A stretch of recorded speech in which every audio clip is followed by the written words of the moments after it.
everyone! So, hello! Ayan, 2 days ko siyang ginagamit ng morning after ko maghilamos ng sabon.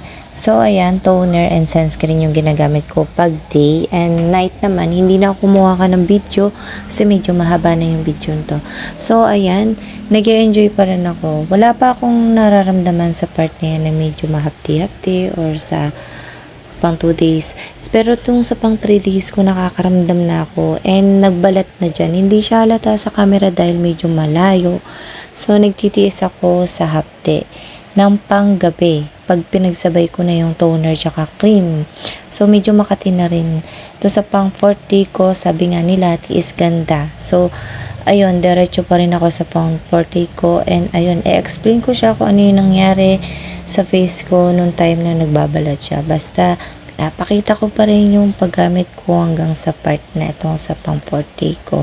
So, ayan. And hello, napanood yun yung mga ilang video na pinakita ko na ginagamit ko yung set. So, ayun, yung pagkasunod-sunod na paggamit ko ng ilang araw. So, ayun. And bibigyan ko na siya ng final review. Mag-iisang buwan ko na rin siya. And sabihin natin, isang buwan ko na siya nagamit talaga. So, eto siya. Rejuve set. Sa unang video ko, pinakita ko lang siya kung paano siya gamitin. At unang lagay ko, hindi siya mahapte. Yung nasabi kong hindi mahapte. Pero, ayun, babawiin ko yung sinabi ko. After 3 days, dun ako nakaramdam ng, kasi after 3 days, pan 3 days, nagbalat siya. Tapos, nung maglalagay na ako ng toner tsaka cream, mainit na siya sa face ko, makati siya, at mahapti. Sobrang hapti talaga. As in, tiniis ko yun mga ilang 7 days. Ayun, tiniis ko siya, nagumamit ako ng cream tsaka toner. Pero yung sunscreen, hindi naman. So, i-explain ko siya kung bakit.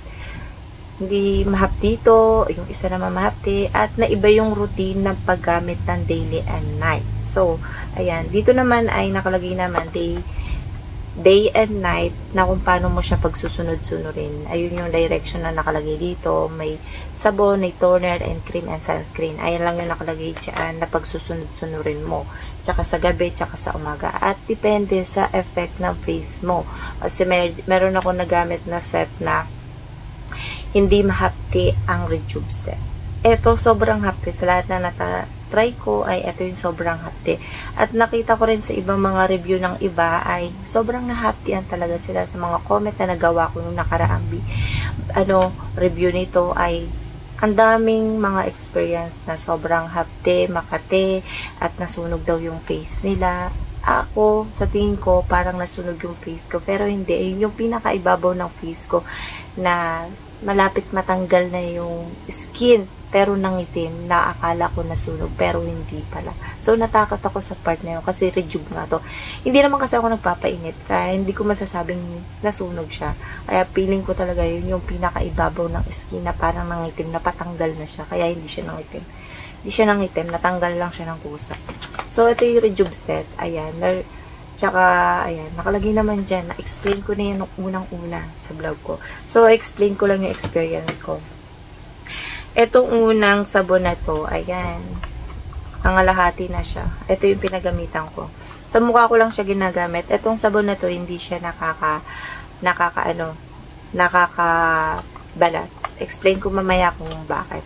So, ayun, ito yung unang ginagamit. Sunod, toner, and eto, konti na lang yung toner. Mga hanggang dito lang kasi, bihira ako na siyang magamit. Oo. So, ayun.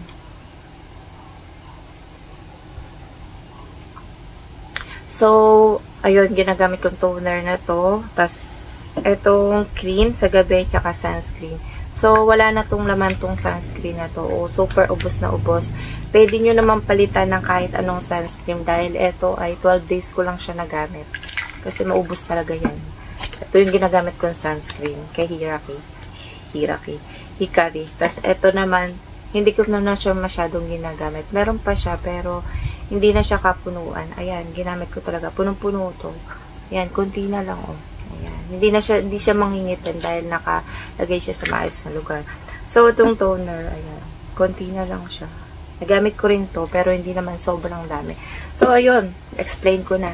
Walang nakalagay sa face ko tuwing bibigay ako ng final review or kaya what, para makita nyo yung itsura ng face ko. Ito yung face ko, nag-light-light yung bahagya, yung mga pinagpakasan or mga sunspot. Ito, nagkaroon din ako ng dalawang pimples dito na malaki siya. Tapos dito, tsaka dito. Ayan, nawala na yan. Yan. Tapos dito, mga pinagpakasan. So, 1 week bago mag-light to, pero meron pa rin siya hanggang ngayon. Pero ayan. So, nung una, after 3 days, explain ko, after 3 days, nagbalat siya, nagsimula rito.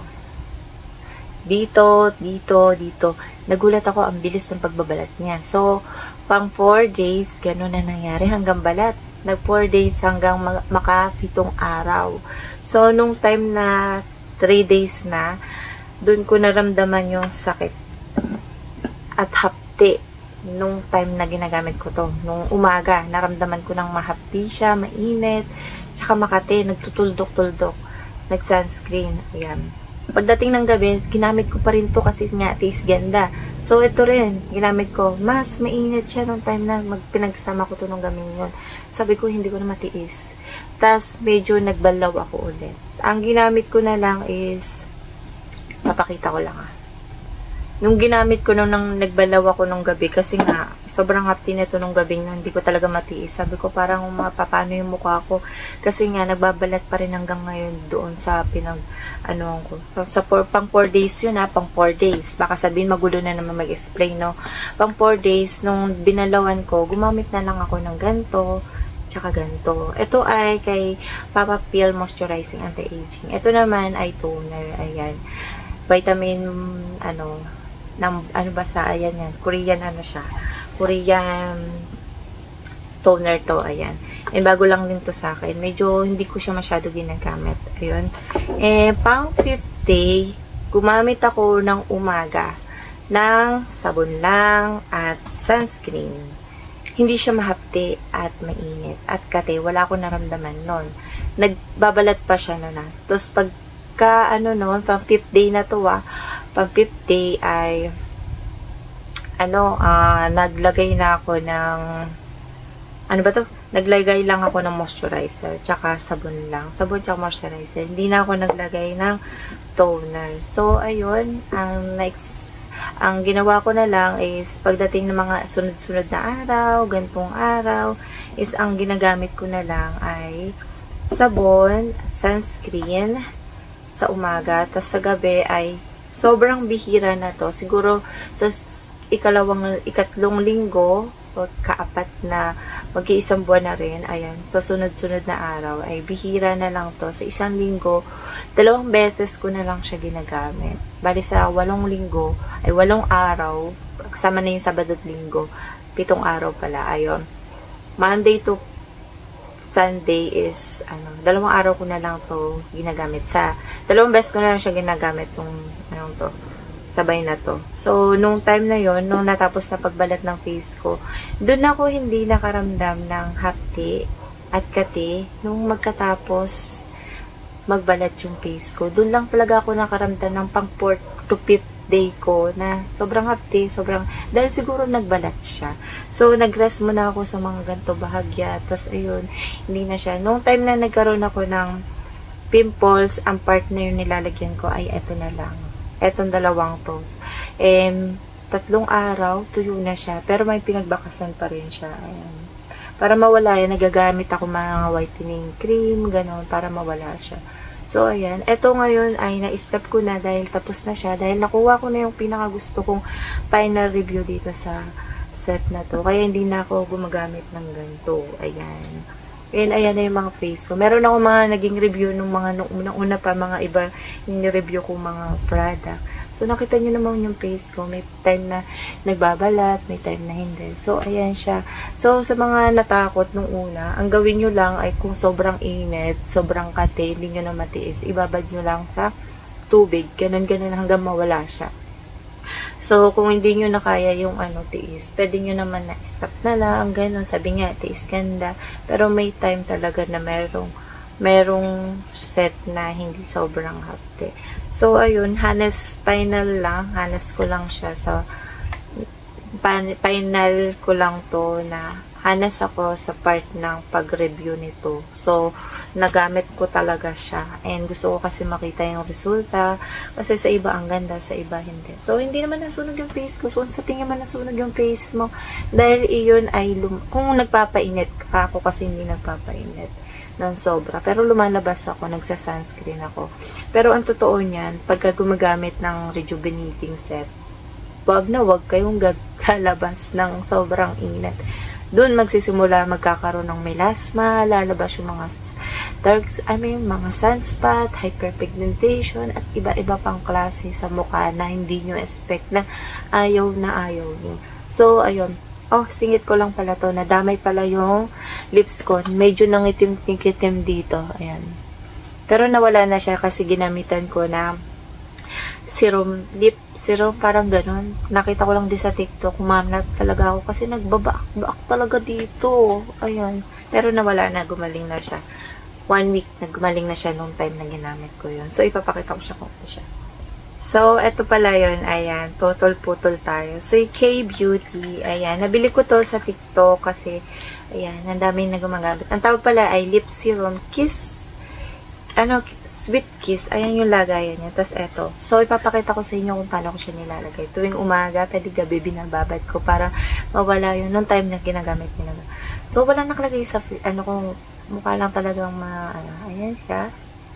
Bihira ko siya malagay na dahil wala nang problem. Ganito ako pag may lip shader. Diba? Hindi bagay sa akin. Ganyan. Ayan siya. Sobrang ganda nito na wala yung pagka-dry ng skin. Lips ko rito. So, ayun lang yung pinaka-final ko dito. Huwag na huwag kayong magpapainit pag gumagamit ng rejuvenating set. So, no, after ko paggamit nito, may magtatanong anong ginamit ko. Wala. Ito